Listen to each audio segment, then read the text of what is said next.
youtube.com/Roland S. Martin. And subscribe to our YouTube channel. There's only one daily digital show out here that keeps it black and keep it real. It's Roland Martin Unfiltered. See that name right there?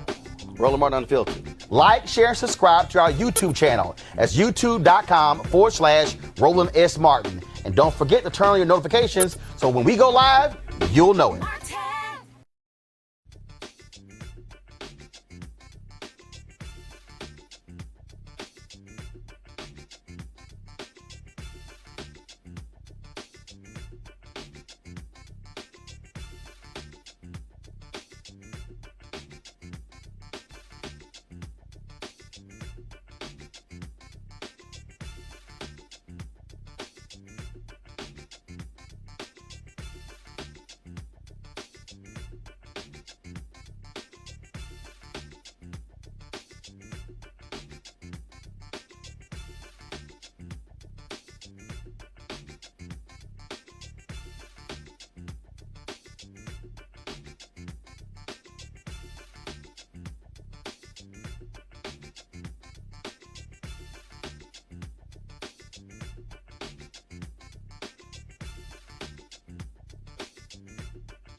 All right, folks, Roland Martin here. I just landed in Decatur. First of all, Springfield, Illinois. Flight was delayed. Drove to Decatur, Illinois. So I'm here. Sorry we were late. Of course, today is Friday, January 18, 2019. On today's show, of course, the sentencing for Jason Van Dyke, the former Chicago cop who shot and killed Laquan McDonald. He was convicted of second-degree murder in that case. Today, he found out how long he is going to serve time in prison. We'll have a live report from Chicago. More details are emerging about the racism at a General Motors plant in Toledo, Ohio. We will talk with an official from the Ohio Civil Rights Commission who investigated racism at that particular plant. Also, Tamika Mallory, co-president of the Women's March and a guest on last night's show, is still being attacked because of her support for Palestinians. We'll break it all down for you. Also, R. Kelly no longer has a record deal. We'll tell you why Sony Music dropped R. Kelly today. And also, Texas Congressman Louis Gohmert is absolutely crazy. He decided to double down on the comments by Steve King after he was already blasted in a 424-1 vote by the U.S. House. Wait until you hear what Gohmert has to say. And also, more crazy white folks. It's a new job opening at McDonald's. Black folks, we can feel it. We can tell you exactly what happened. The more craziness in America. It's time to bring the funk on Roland Martin Unfiltered. Let's go.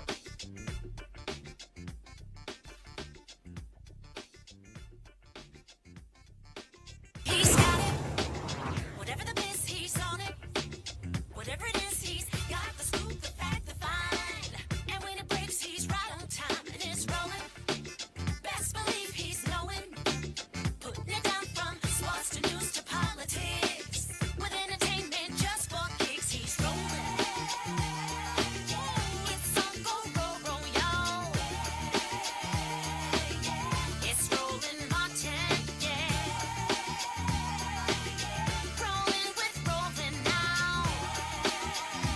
He's funky, he's fresh, he's real, the best. You know he's Roland Martell now.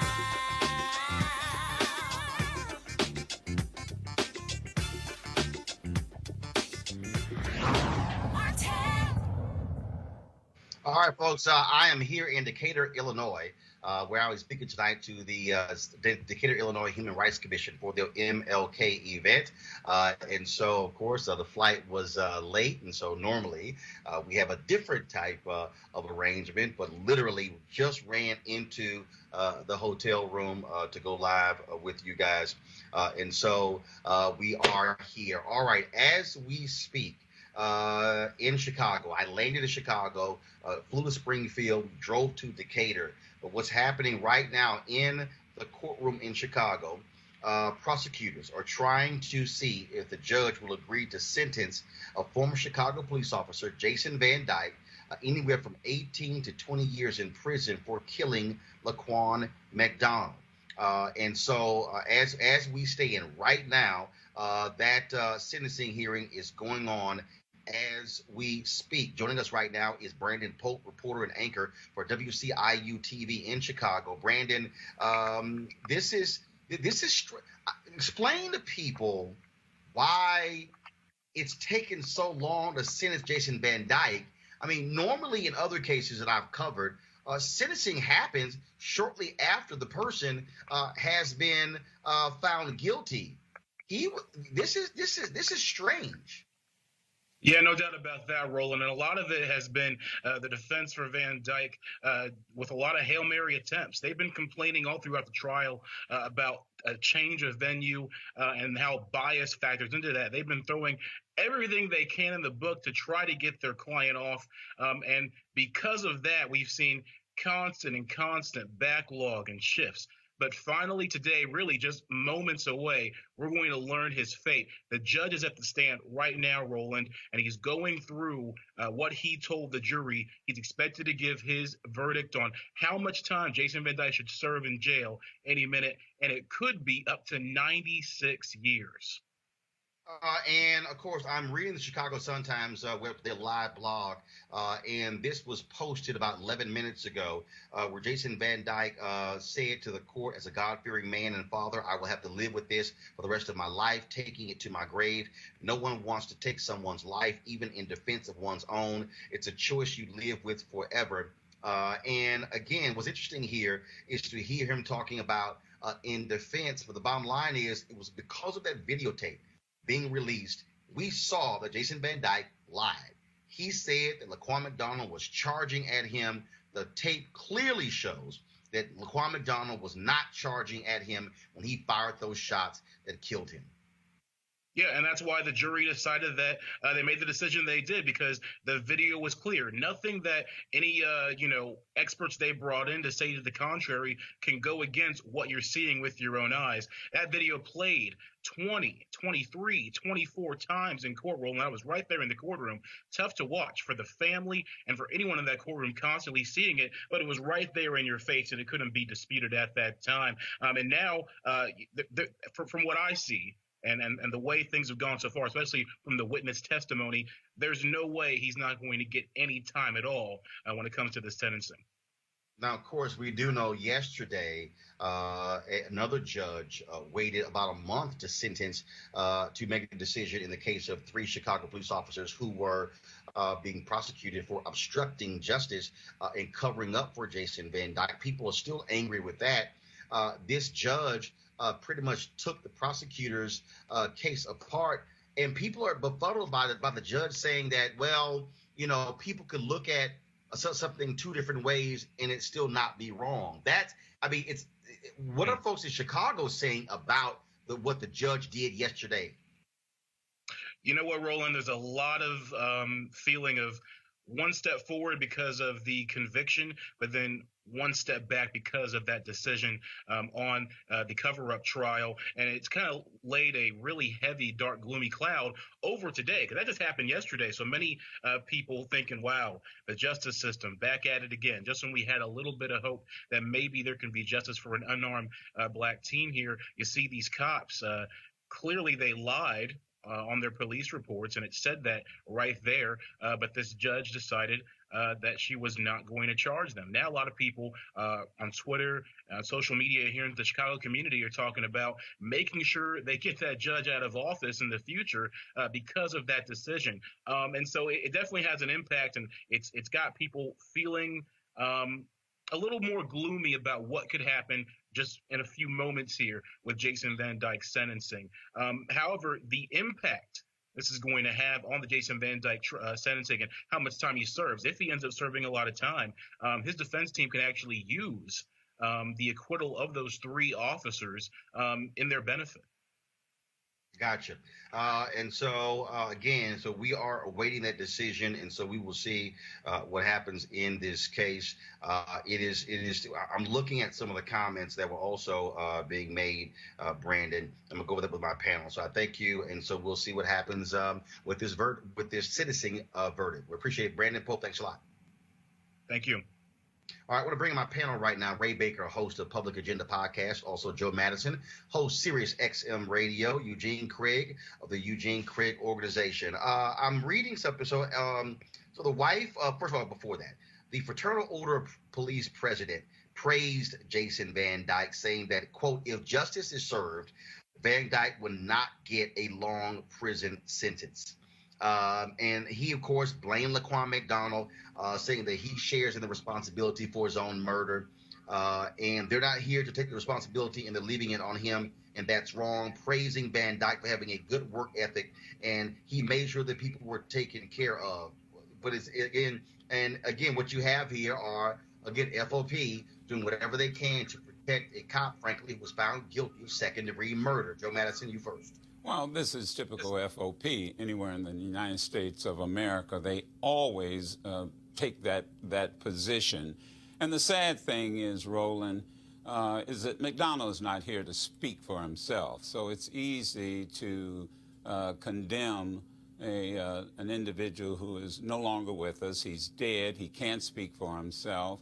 So the reality is that I don't think it's going to have much of an impact. I don't know this judge or the judge's record, but I think most of Chicago would be extremely disappointed, no matter what the FOP thinks, if it is not a lengthy sentence for what now amounts to murder.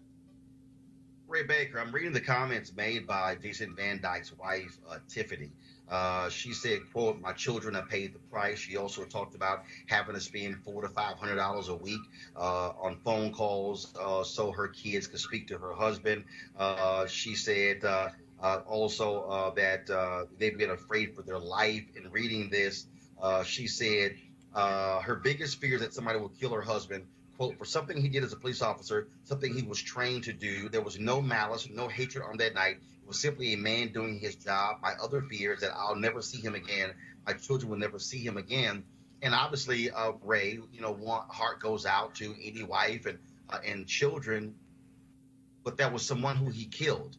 And there's another family that will never see Laquan McDonald grow up. They will never see Laquan McDonald get married. Will never see Laquan McDonald have children. This is what the reality of when cops kill and are found guilty of murder. Perhaps she can now join the chorus of the many of us who are invested in prison reform to make sure that those who are behind the wall are treated like human beings. It's amazing that we find people who have a come to Jesus moment about this after they've been afflicted. But particularly what we found here, Roland, which what I think is important for your viewers to know.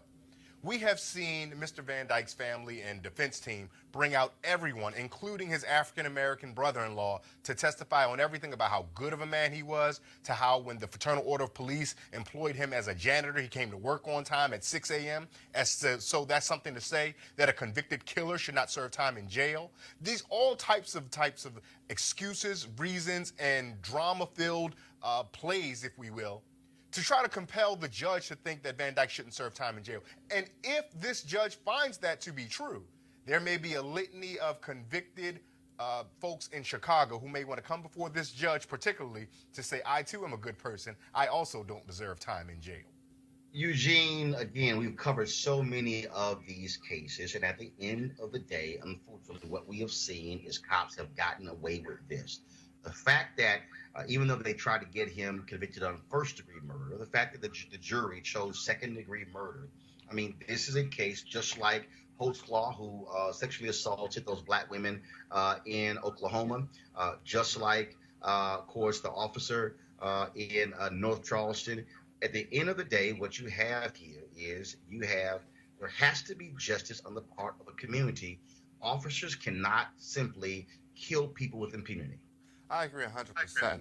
I mean, just to address everything, I mean, first, wow, what another trash FOP that's coming out and defending a trash officer that took trash actions that led to a drastic, tragic ending.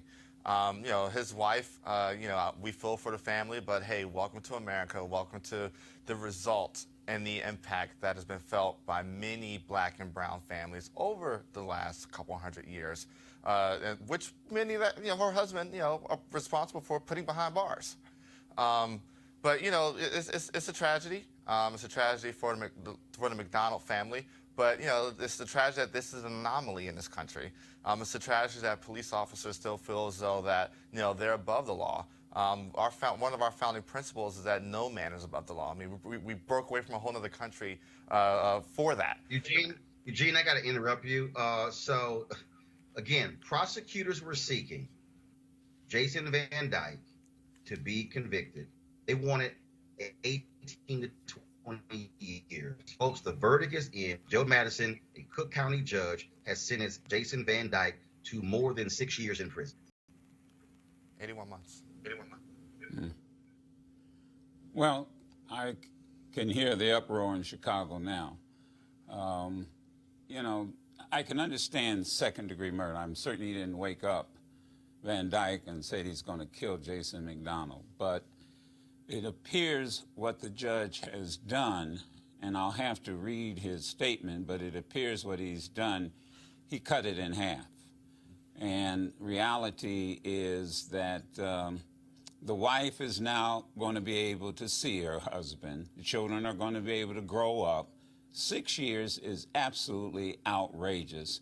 McDonald's life is worth more than 6 years. All our lives are worth more than 6 years. I suspect that right now people are probably out in the streets of Chicago, and they probably will be this King holiday weekend. This is, I'll be honest with you, amazingly disappointing. And I don't know what else to say about it. I guess you better strap in. It's going to be a very rough ride in Chicago. Ray, it's not just even sliced in half, and literally it's yes, really. That's right. That's right. Because I think you said it less was than a third. It wasn't almost a quarter, because we were looking for 18 to 25 years. But he could have got even 96 years. He could have got 96. Of the minimum 96. Hold on, Ray. He could have got 6. Prosecutors sought 18 to 20. Right. The judge said 6 years and 6 3/4 years, 81 months. Oh, crazy. Yeah. Yeah. We got a new precedent for second-degree murder. Let's see her next case. Roland, the interesting thing is, particularly when we find white officers killing black people, let's not forget when Oscar Grant was handcuffed with an officer with a knee in his back. Johannes Messerly served 4 years, was sentenced to 4 years, and in fact, that information came out, that sentencing came out the same day that the basketball player LeBron James made his announcement of the decision to go to Miami, and Johannes Messerly spent less time in jail than LeBron James spent in Miami. This is happening too often, and there will be some among us in the American public who will say, well, didn't you get justice? Aren't you satisfied? Is this justice? Ought we be satisfied when justice is not applied equally to all human beings? Eugene laid out the fact that this nation is premised under the idea that no man is above the law. Time and again, white police officers in the United States are demonstrating when they kill black people, they are above the law. This sentencing affirms that. It affirms it. So when people say out loud, say Black Lives Matter, it is not because we don't think others do. It's because clearly our judicial system, clearly law enforcement, clearly all of those who are the allegedly unbiased and impartial decision makers in our nation don't believe Black Lives Matter. And Brother Madison was correct. The citizens of Chicago, Yep. if we know anything about Chicago, They turn we'll up. remind them That's right. today, tomorrow, and in the ensuing days, and in their upcoming city council elections Yep. and mayoral election, Chant that campaign. black lives do indeed matter. I agree 100% with Eugene? Ray. I agree 110% with Ray. And with the upcoming elections, I mean, people have to remember, you know, and this has been a process, you know, first we've gone out after a lot of the mayorships, and then it was the states and district attorneyships. Now you got to go after these judgeships, and you got to go after the sheriffships. You know, the sheriff is the highest level of law enforcement in Atlanta, because to a degree rein in some of these out of control police departments. But you got to play in these judgeship elections. We got to run candidates that will equally apply the law. The one thing I'm interested to see is how this particular judge's next second-degree murder case is going to come up, and what kind of ruling that they're going to hand down for the next person, the next couple sentences for second-degree murder. You know, if these roles were reversed, if Laquan McDonald had, you know, had murdered Jason Van Dyke in second degree, he would be serving the full 96 and probably and then some. And let's also add something. I bet you there'll be time off for good behavior. I bet you Yep. that he will not serve that full term. My question is, Well- if they're going to put him in GP. Well, again, we folks, for everybody who just tuned in, Jason Van Dyke, the former Chicago police officer, who was convicted of second-degree murder late last year for killing Laquan McDonald. This is a case that stirred Chicago and caused massive protest all across the city because the city fought vigorously for the videotape, the dash cam, not to be released publicly. When it was released publicly, it unleashed those protests. It also caused Anita Alvarez, who was Cook County State's attorney, to lose her job. Kim Foxx was elected largely because of how Anita Alvarez's office refused to prosecute Jason Van Dyke, and they were very late in doing so. He was convicted of second-degree murder, even though prosecutors sought first-degree murder charges. And today, just a few moments ago, a Cook County judge sentenced Jason Van Dyke to 81 months in prison, even though prosecutors were seeking anywhere from 18 to 20 years in prison. He could have, though, based upon the charges he was convicted of, could have been sentenced up to 96 years in prison. So think about that.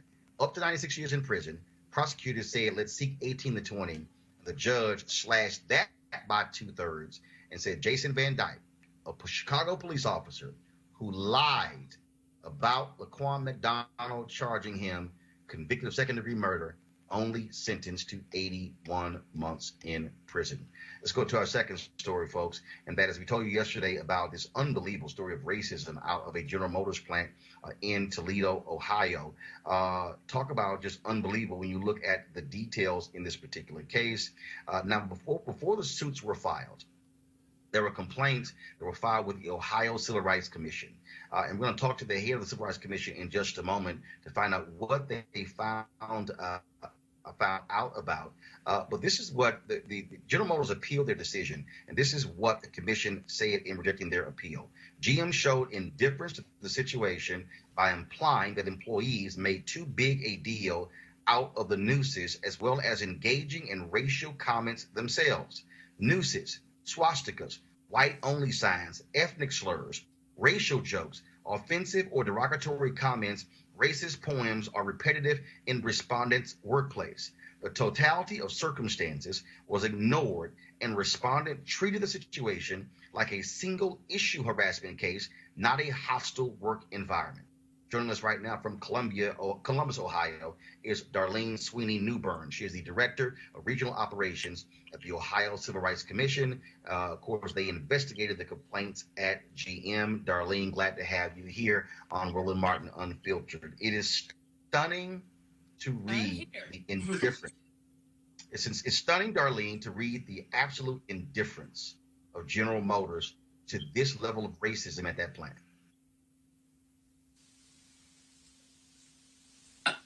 Yes. You apparently you have the documents in front of you. The Ohio Civil Rights Commission, which is a law enforcement agency, we did receive a number of complaints about a racially hostile environment. And from that, we began an investigation. How this actually works is that when someone files a charge with the Civil Rights Commission, the first thing we try to do in most instances is to create what we call a win-win situation, depending on how really bad this is. We took a look at these cases and said, no, there's a bigger public issue here, and we must go and dig into these allegations to see where this leads. And as you well know, what you have read is true. These are the types of things that we did find that was happening at GM. There were racial slurs where you had not only employees, but you had team leaders referring to the African American employees with the use of the N word. And you had them, as you read, probably what's most shocking to a lot of people is the use of the word Dan. Roland, do you know what that means? Yeah.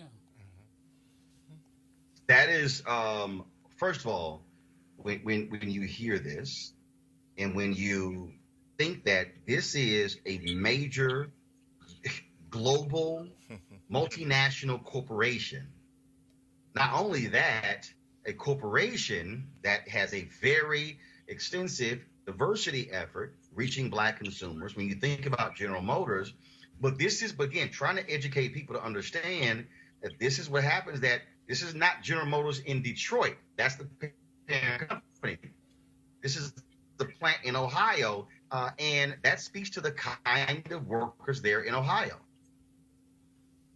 Yes, this did occur in Toledo, Ohio, and it occurred over the commission investigation lasts just about a year. And during our investigation, there were incidents that were occurring while we were investigating. What really prompted the investigation not only was the filing of the charge, but the allegations that there were news in addition to racial slurs being made. Now, this was in 2017, and we were saying, what?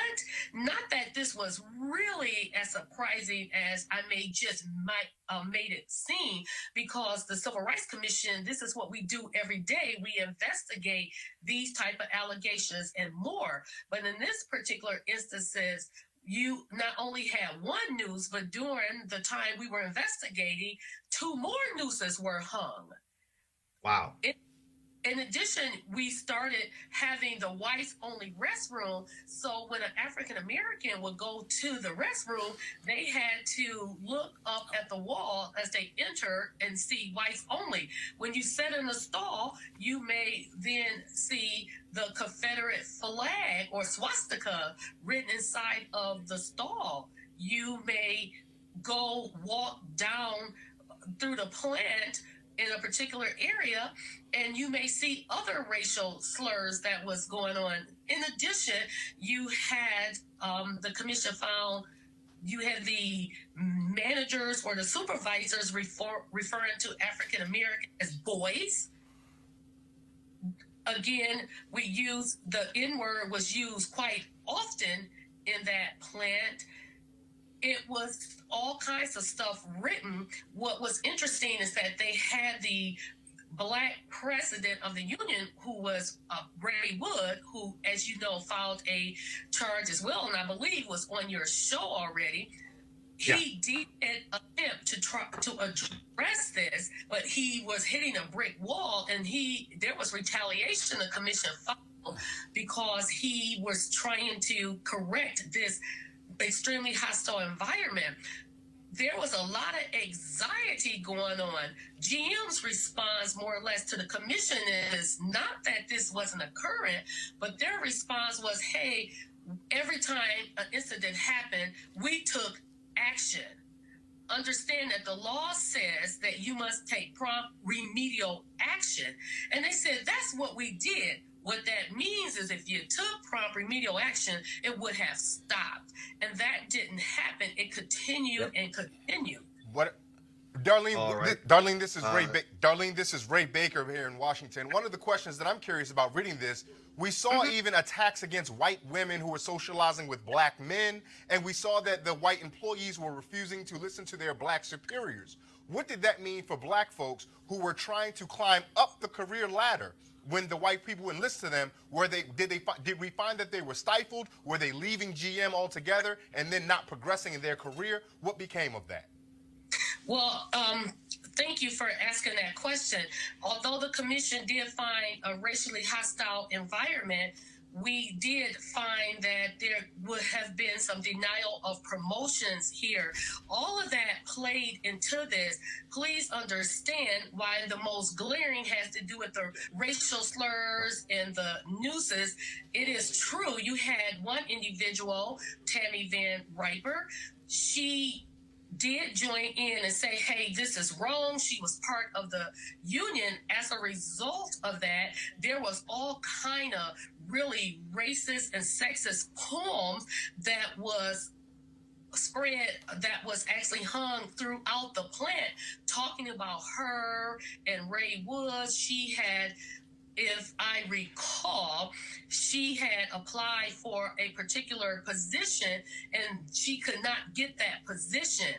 So this stuff is not mutually exclusive. So yes, it is correct that you will have individuals, black and females in some instances, not being able to progress. Well, first of all, they were leery about progressing. They did not want to deal with the hostility, the disrespect. Just think of the anxiety that one feels. What does it mean when you have a noose hanging in your workplace? I believe that sends a clear and convincing message. But believe it or not, that alone is not what even the courts would say is enough. One or two incidents of a noose hanging in most cases is one or two noose hangings by itself won't just do it. But however, the commission found that it wasn't just the noose hangings, it was all the other incidents of racism that went along with it. All right. I certainly want to appreciate you, Darlene, for joining us on Roland Martin Unfiltered. Great job exposing exactly what took place at the GM plant in Ohio. Thanks a lot. Well, thank you. I want to quickly go to Eugene and go to our panel here. Eugene, first I'll start with you. When you listen to this administration roll back civil rights protections, now all these people say, oh, these things are so behind us. This right here says it's not. And it took place in the heartland, where everybody keeps saying that's where we should be so focused and more be like the heartland of America.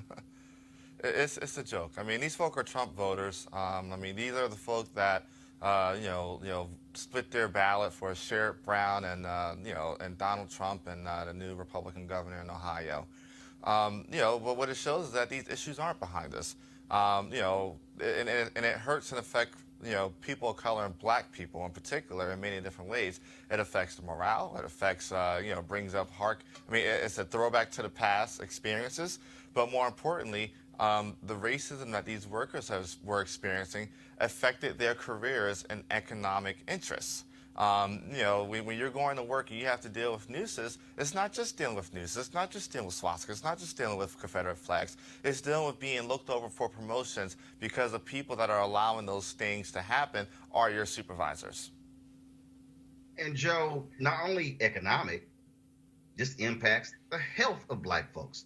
We know the impact of racism on the health of African Americans, and people act as if, this is no big deal. No, this is our reality. Yeah, I mean, all medical science has shown that. But, I do want to bring something up, and I've been chopping at the bit on this. Let me tell you something. The president of the union, do not leave the United Auto Workers out of this. They knew that this was going on. These are union members. That is a union town. And I'm not anti-union. My father worked for the Buick plant, was a UAW member all his life. I lived in Detroit. But I am saying to you, the president of that union at that plant has been at that plant for 34 years. And let me tell this panel something. If you don't think for 34 years that he knew all of this was going on, I guarantee you that that president, and by the way, you should see his comments where he sort of, for lack of an unsophisticated word, he poo-pooed this. Oh, there's something there. There's something that's not there. But if he's been at that plant for 34 years, I guarantee you he knows who did it. Yep. He's part of the problem. And the damn UAW International in Detroit ought to be in there right now dealing with those union members. So while they're looking at General Motors, I am saying to you that the union is culpable in this also. These are all union members. Great point. Great point, Joe Madison. We surely appreciate it. We'll go to a break right now, folks. We come back. We're going to talk about R. Kelly losing his record label and also the continuing drama with the Women's March. We'll be joined by Jamira Burley from New York. You're watching Roland Martin Unfiltered.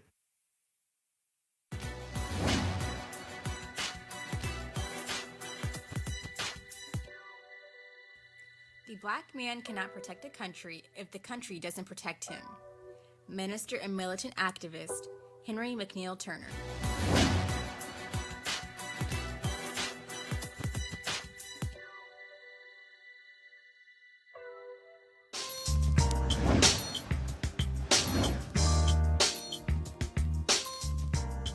All right, folks, our hashtag HBCU Giving Day School is Oakwood University. Oakwood University, of course. They were founded in 1896 in Huntsville, Alabama.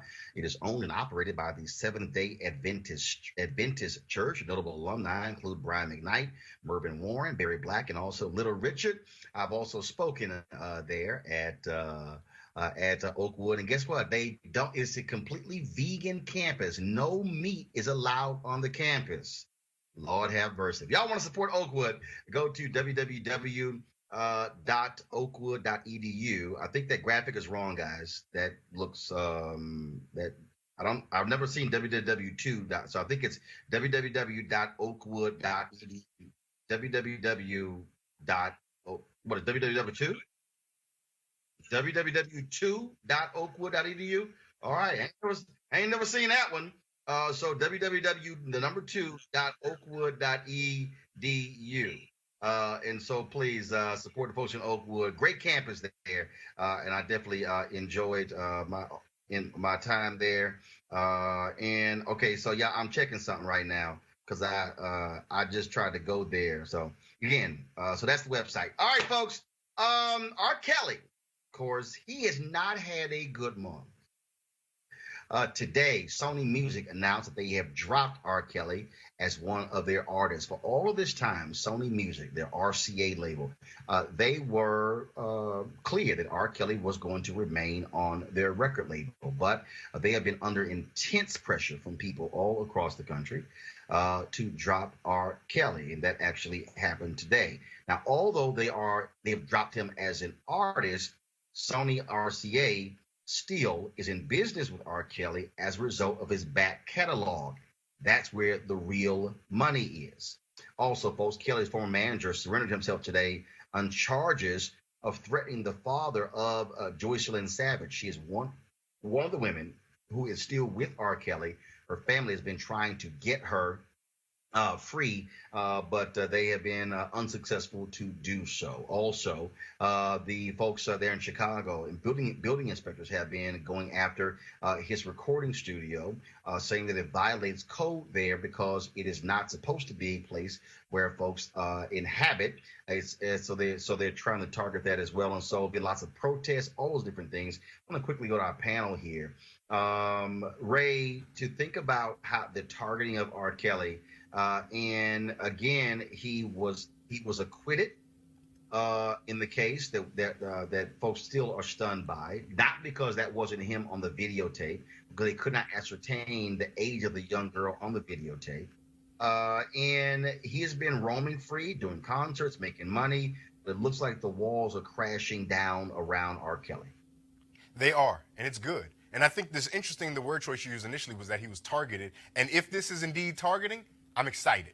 And I think that we need to target a lot more. And I harken back to what the actor Idris Elba said when they asked him about is he worried in the age of Me Too being a male actor in Hollywood? He says, no, not if you have anything that you shouldn't be ashamed of.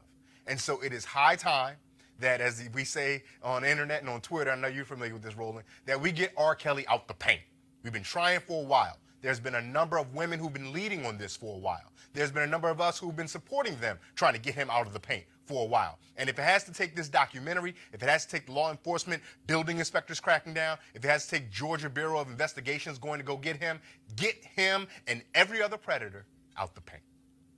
And one of the things that also has happened, Eugene, is that you see the backlash from artists. Lady Gaga, she has asked streaming services to remove the music that she did with R. Kelly. Chance the Rapper, who also has done songs with R. Kelly, he also has asked those streaming services to remove those songs as well.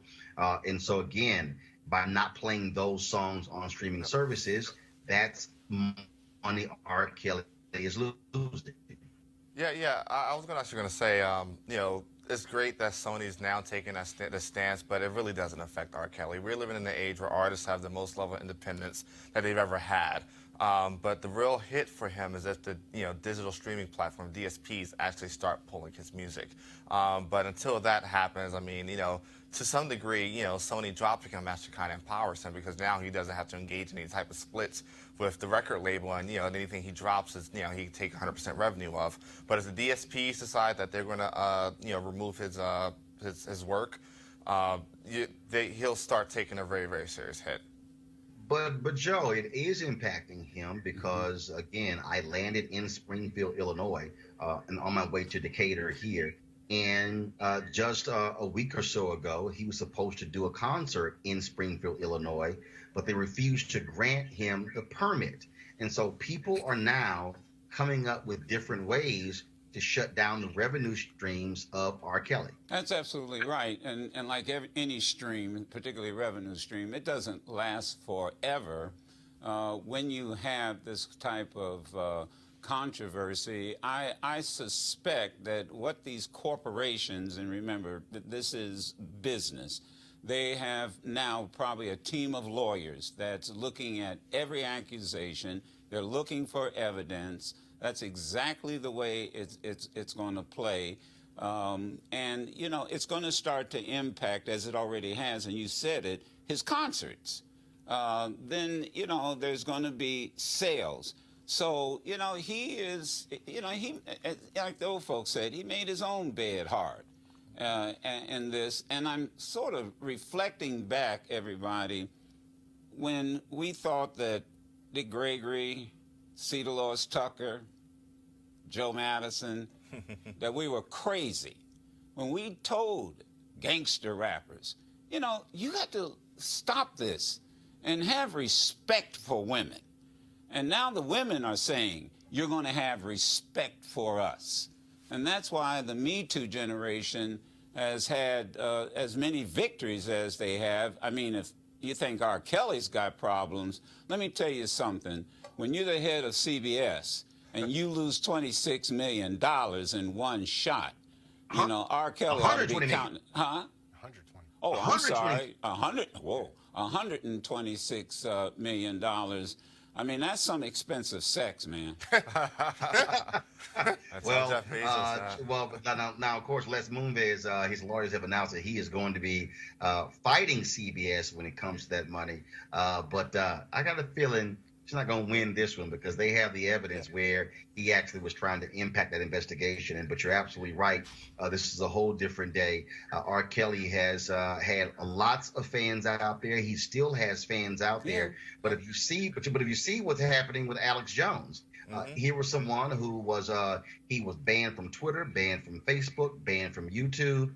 Then just the other day, the folks at Roku said they were adding him, but they got such blowback that literally on the same day they announced that they were not adding his channel. And so people are shutting off avenues. You see what's happening with hate groups, how they're able to raise money online. But then what happens is the companies that process credit cards begin to say, they're going to stop working with them as well. And so when we talk about this idea of boycotts, this idea of going after the pocketbooks of people, that's what we're seeing. And so they're targeting R. Kelly that way. Folks, speaking of targeting pocketbooks, of course, we told you about, looks like did you guys lose my Skype? Or you lost the video, but still the audio? Okay.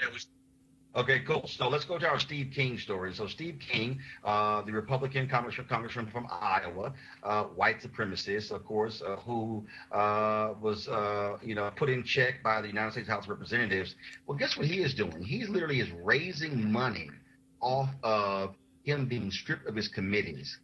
This is what he sent out. Quote, "The unhinged left has teamed up with Republican and never Trumpers and is pulling out all the stops to destroy me. Since they were unable to defeat my campaign in the 2018 midterm elections, the rabid leftist media is currently blasting the airwaves in a pathetic attempt to paint me as a racist." But the reality is his own words have painted him that. You have, Eugene, 2 newspapers in Des Moines, in Iowa, have called for him to resign. He clearly is not trying to do so, but trying to raise money, huh? Yeah, I mean, the thing is this. The only way Steve King's going to be dealt with is by being defeated in the Republican primary. And then we still have to hope he doesn't pull a Joe Lieberman or Lisa Murkowski after that. The fact of the matter is this. There is a good part of the Republican base that agrees 100% with your Steve Kings, your Louis Gomers, your Matt Gaetz, your Duncan Hunters. I mean, there's a good part of the Republican base that agrees with them. So, where the big dollar max-out checks may dry up, you'll see them still be able to raise money from your small dollar donors, your people that, will click through a Breitbart banner and kick in $20 to a Steve King, or click on the Drudge banner and kick in $20 to Steve King. And so that's what he's relying on. That's what he's turning to. And he has some allies. In the original draft of the letter, I wanted to address the Freedom Caucus as well, because it's one thing to kick him out the House caucus, but if he's still able to caucus with the Freedom Caucus and a couple other caucuses on the Hill, he still has political power, even though he's not on the committee. One person who is absolutely beyond stupid is Louis Gohmert of Texas, Republican, and Louis Gohmert. So we still having video issues, guys. Don't worry about it. Let's stick with the audio. Louis Gohmert is pretty much a nuts himself. This is what Louis Gohmert told the Tyler, Texas Morning Herald. He was not given due process, and in fact, if our minority leader, Kevin McCarthy, had gotten the same lack of due process against him previously, I can assure you he would not have been majority leader, and he would not now be minority leader. He didn't give Steve King the same kind of fairness that he got over allegations against him. Also, he took the word of the New York Times reporter. Pretty laughable, man. Well, be careful what you ask for, because remember, Congressman Clyburn stopped short of a censorship, and what that really would have entailed, and I think this is what Gohmert is referring to, King would have been able to defend himself. He would have been able to come defend himself. So be careful what you ask for, because Bobby Rush has made it very clear that's what should have happened in the beginning. And the one thing that Clyburn can do well, he can count votes. Yeah. So if in fact that's what Louis wants, and Louis gets what he wants, the votes are there to even make the punishment more harder than it is at this point in time. But let me please say this to everyone. This is James Crow Esquire. The third. I don't know if it's the third, the fourth, the fifth, but it's nothing more than the sophisticated cousin of old Jim Crow. It's not gone anywhere. And as far as raising money, remember the Ku Klux Klan, up until the time the Southern Poverty Law Center sued them, they were a very rich organization. Matter of fact, not far from where you are, Roland, at this point in time. Many people fail to realize Indiana used to be the headquarters of the Ku Klux Klan. So I'm not surprised that he's raising money, but also in Iowa, he only won this time by 2%. So he's got a target on his back, and this is really going to be up to the people of Iowa. Roland, you know something I think that's interesting is that in America, particularly now today, Americans by and large, and read when I say Americans, I'm not often talking about black Americans, don't seem to understand when exactly something is racist. When Dylan Roof shot up a church in South Carolina, then Governor Nikki Haley came out and said, we will never know what motivated a person to commit such a heinous crime. Dylan Roof told us what motivated him to commit such a heinous crime. People are out here signing up to be racist, and their colleagues are saying, oh, no, that's not racism. And my all-time favorite, and this must be one of the descendants of James Crow Esquire, as Brother Madison just pointed out, the real racism is calling someone racist. Because that's what we're seeing to get a whole lot these days. And Steve King is one of those folks. Steve King sat, I think, if I'm not mistaken, at the time, next to April Ryan on MSNBC's set during the 2016 conventions, and looked dead in someone's face and said, so what has anyone other than Western civilization ever created? As though Kemet in Egypt doesn't exist. And so, by and large, Steve King has doubled down on his racism time and time again. And Louis Gohmert and others who now support him, let's not forget, we heard recently on the floor of the House of Representatives, go back to Puerto Rico, where there may be allegations that they were alluding to the congressional delegation that went there for a fact-finding mission. But by and large, we think they were talking to Representative Tony Cardenas, right? Who, by the way, was born in the United States. right. And so, I want to go to right now. I want to go to Congressman Dan Davis of Illinois, who joins us on the phone. Danny, how you doing? I'm doing good, Roland. How are you? I'm doing great. I'm actually in your home state of Illinois, speaking to the Human Rights Commission tonight in Decatur, Illinois. So that's where I am. And so I do want to ask you, just get your thoughts just about your colleague, Steve King, raising money off of Congress, slapping him down this week. Well, let me tell you, Joe Wilson raised a whole lot of money when he called President Barack Obama a liar at the State of the Union address, if you recall. And so I don't think this is anything unusual. We are so upset here in the city of Chicago until it's unbelievable. I mean, we've just had 2 verdicts passed down that you couldn't think would have happened. You know, the guy who shot Laquan McDonald 16 times just got sentenced, just a slap on the wrist, few months. I mean, you could, after we shut down Michigan Avenue, after we've had every kind of vigil you can have, we've had every kind of discussion, everything you could possibly have, and this gentleman gets a slap on the wrist, and the other policemen who were accused of a cover-up, they got off scot-free.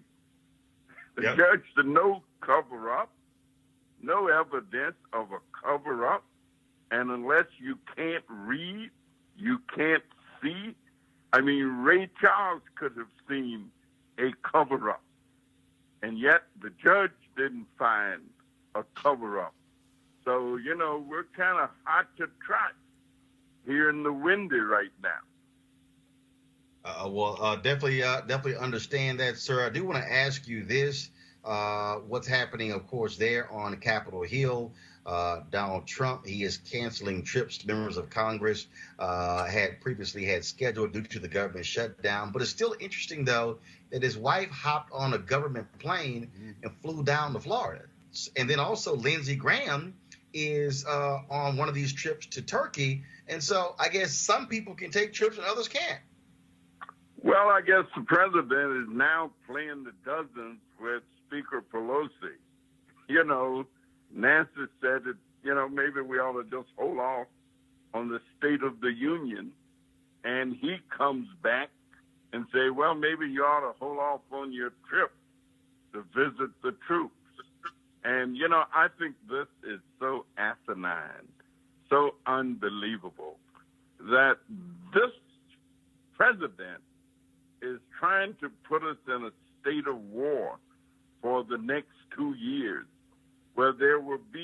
nothing to do but work towards getting rid of him so that he can be out of our way, out of our lives, and certainly out of our government. Well, Congressman Danny Davis, it's always a pleasure, sir, to talk to you. Keep up the good fight. And we certainly will watch to see how Chicago responds to Jason Van Dyke getting 81 months in prison, 2/3 less than what prosecutors wanted for him to get. All right. Well, thank you so much. And we always look forward to you being in Illinois. And even though you're not in Chicago, you're in Decatur. That's good enough. All right, then. And I know I Danny heard Davis. the Black Eagle while I was waiting. Yes, sir. Yes, sir. Yeah, Joe, it's always good to hear you. Thank both you gentlemen for what you do. We appreciate you so much. You're good for America. All right. I appreciate it, Congressman. Thank you so very much. All right, folks. The unrelenting criticism of the Women's March leaders continues. This time, folks are now targeting Tamika Mallory because of what she said on the PBS show Firing Line. Here's her talking to Margaret Hoover. The Palestinians are native to the land. You know, they were there for a very long time, and so they're native to the land. Do you feel that the Jewish people are native as well? I mean, I understand the history that, you know, that there are people who have a number of sort of ideologies around why the Jewish people feel this should be their land. I'm not Jewish, so for me to speak to that is not fair. If you're willing to say that the Palestinians are native but not the Jews are native, I mean, you're not Palestinian either. Because I'm speaking of the people who we know are being brutally oppressed in this moment. That's just a reality. Is it your view that Israel has a right to exist as a nation? I have said many times that I feel everyone has a right to exist. I feel everyone has a right to exist. I just don't feel that anyone has a right to exist at the disposal of another group. In your view, does that include Israelis in Israel? I believe that all people have the right to exist and that Palestinians are also suffering with a great crisis and that there are other Jewish scholars who will sit here and say the same. I'm done talking about this, so you can move. I just don't think it requires scholarly knowledge to be able to say that Israel has a right to exist. Again, I believe everyone has the right to exist. So because Tamika did not say these words, Israel has a right to exist, and because she said repeatedly, everyone has a right to exist, now people, Joe Madison, are calling her anti-Semitic because she didn't specifically say the words, Israel has a right to exist.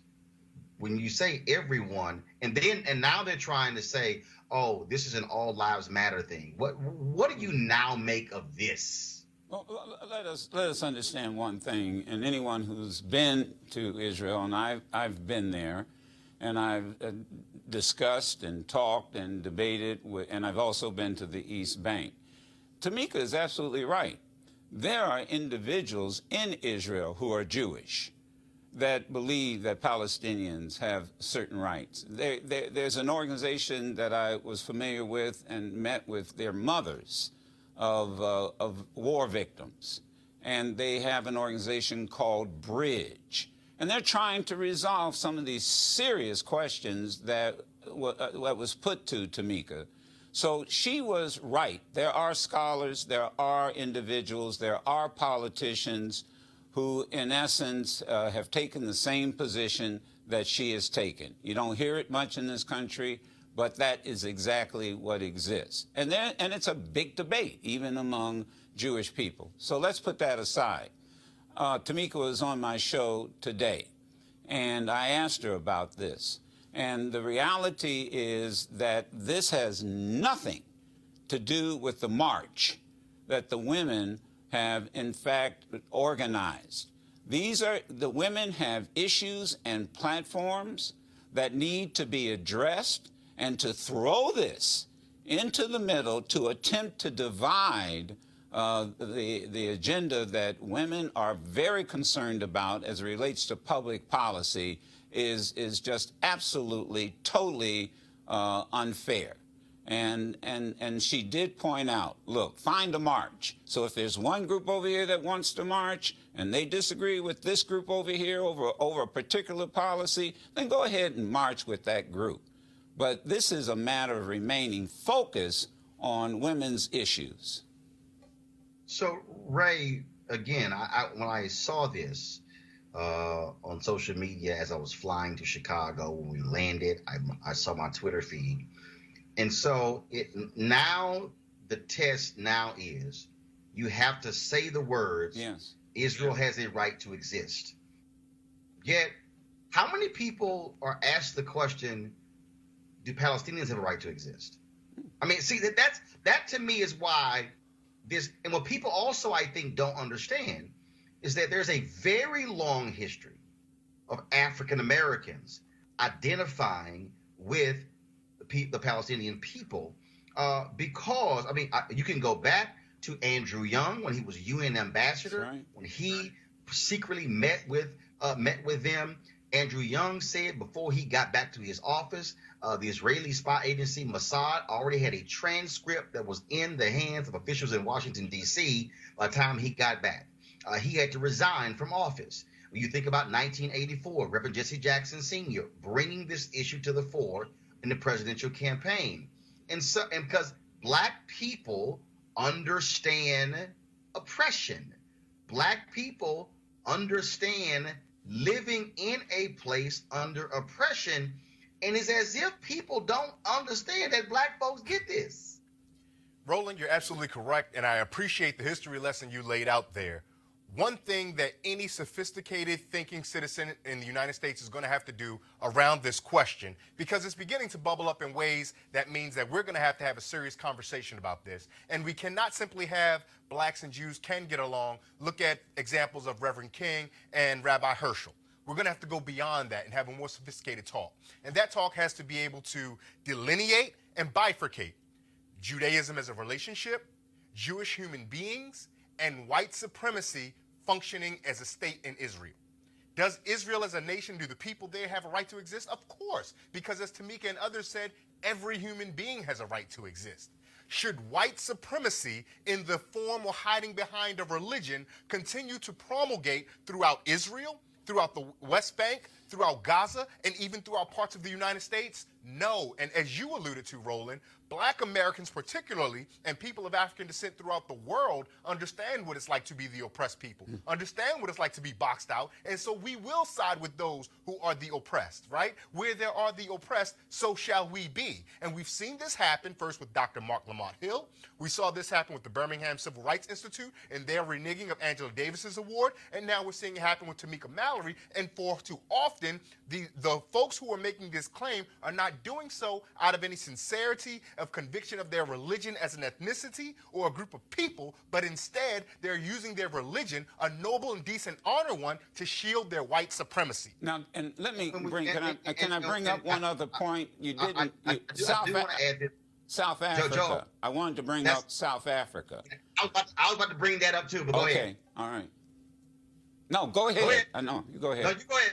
No, I mean, I'm sorry. I want folks to also remember one of the major debates we had during the apartheid movement was Israel's support for the South African regime. And we had that major debate. So, you know, let's be honest when we had this discussion. You are absolutely right.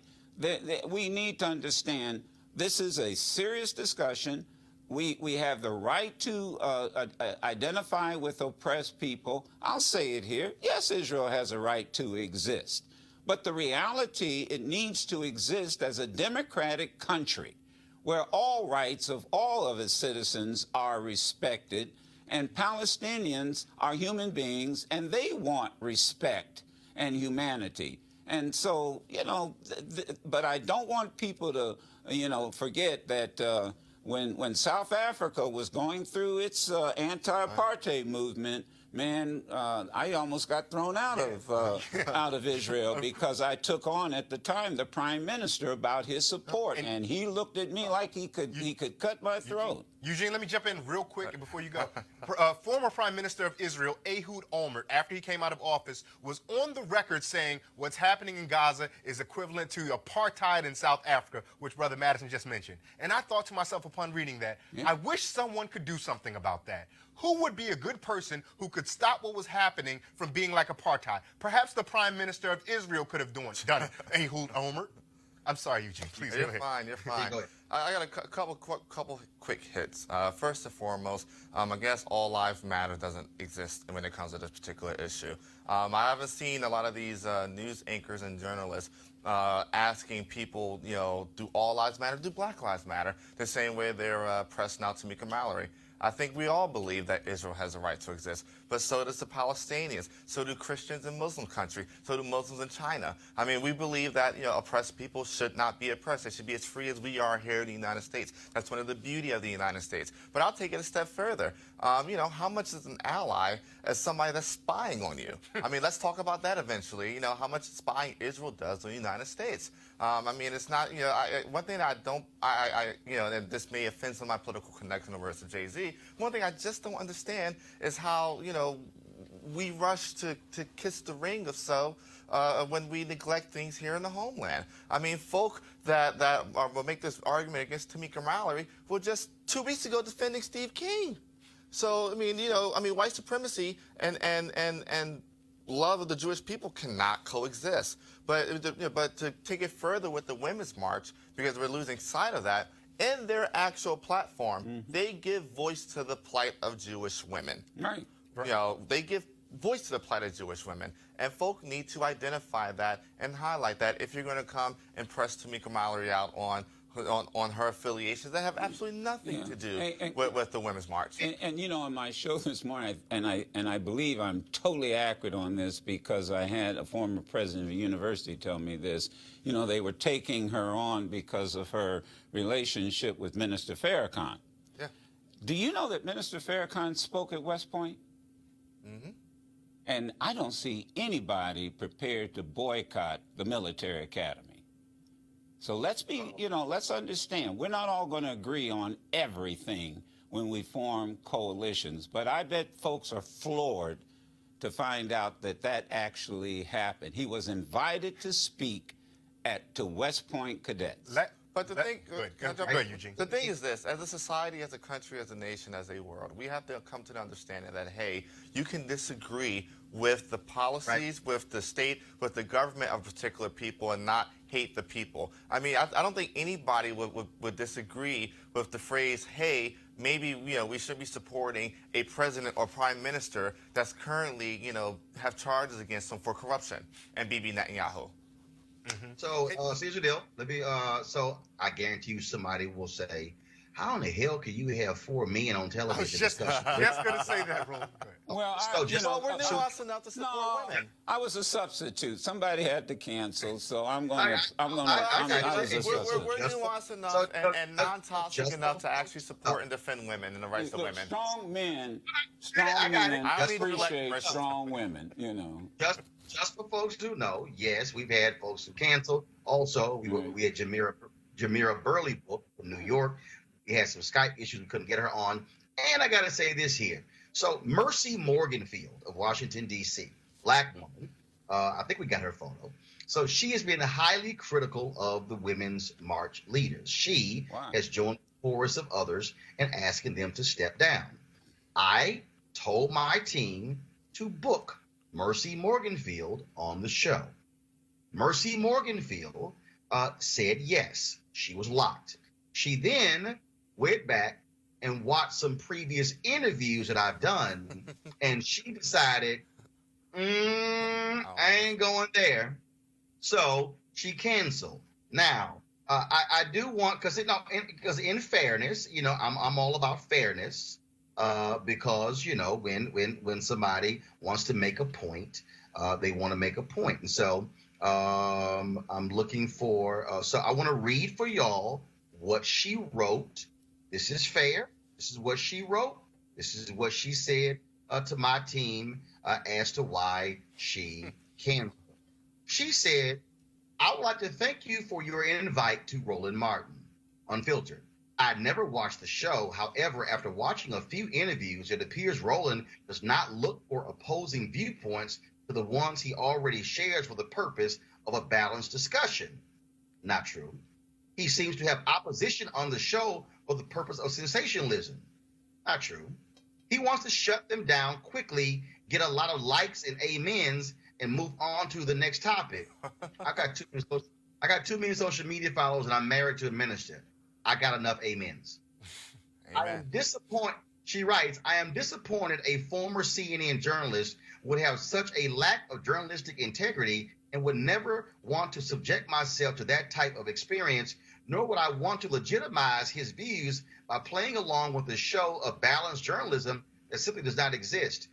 Morgan, if you notice, this is actually a subjective show. It is one where opinions are actually loud. Guess what? So are on CNN shows. Guess who gives their opinion on CNN?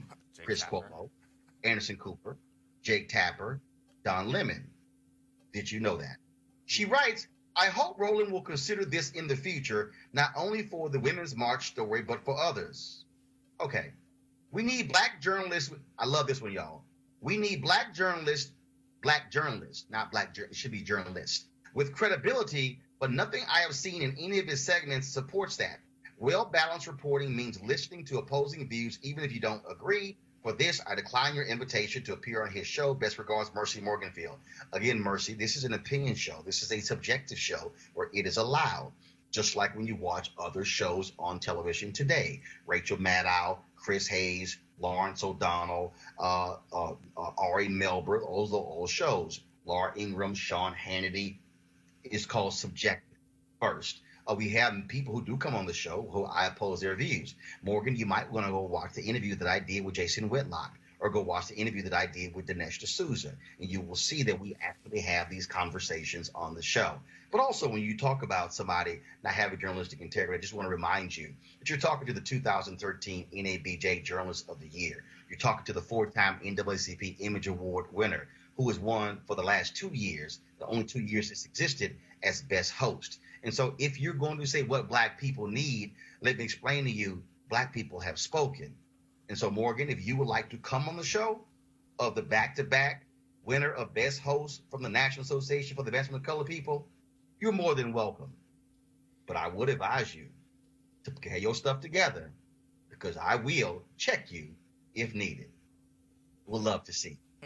Eugene, Joe, and Ray, appreciate y'all being on the show. Thanks a lot. I want to thank folks. I know this is a little bit different than how we do this show, but again, I literally had no time, so I threw the laptop up, put a light on my face. We're here. Thanks to all my staff. Also, I want folks, please do me a favor. I want you to support us at Roland Martin Unfiltered. I want you to go to RolandMartinUnfiltered.com to join our Bring the Funk fan club. Well, every dollar that you give goes to support the show. That's what we want you to do. And then, why is this important? This weekend on Monday, we're going to have 1-hour interviews with civil rights legends. Reverend C.T. Vivian, Lenona Clayton. We're going to have Reverend Dr. James Lawson. We're going to have Clarence Jones. We're going to hear from Nita Abernathy. We're going to hear from Andrew Young, Reverend Jesse Jackson Sr. We're going to hear from Bernice King and Martin Luther King III. This is why this show matters. I guarantee you, all of the cable networks, the broadcast networks, the black networks out there are not going to give you this type of in-depth coverage of civil rights legends like Roland Martin Unfiltered. That's what you are supporting when you join our fan club. So please go to RolandMartinUnfiltered.com. Every dollar you give, so you can do your Cash App, PayPal, or you can also give to us via Square.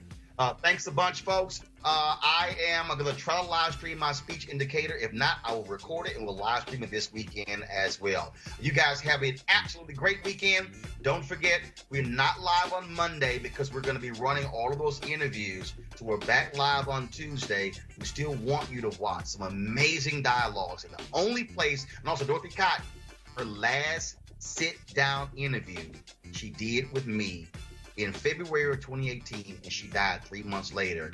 we're going to have that for you as well. So have a great weekend. I'll see you guys live on Tuesday. San Jose, California, I'll see you on Monday for MLK. Thanks a bunch. Holla!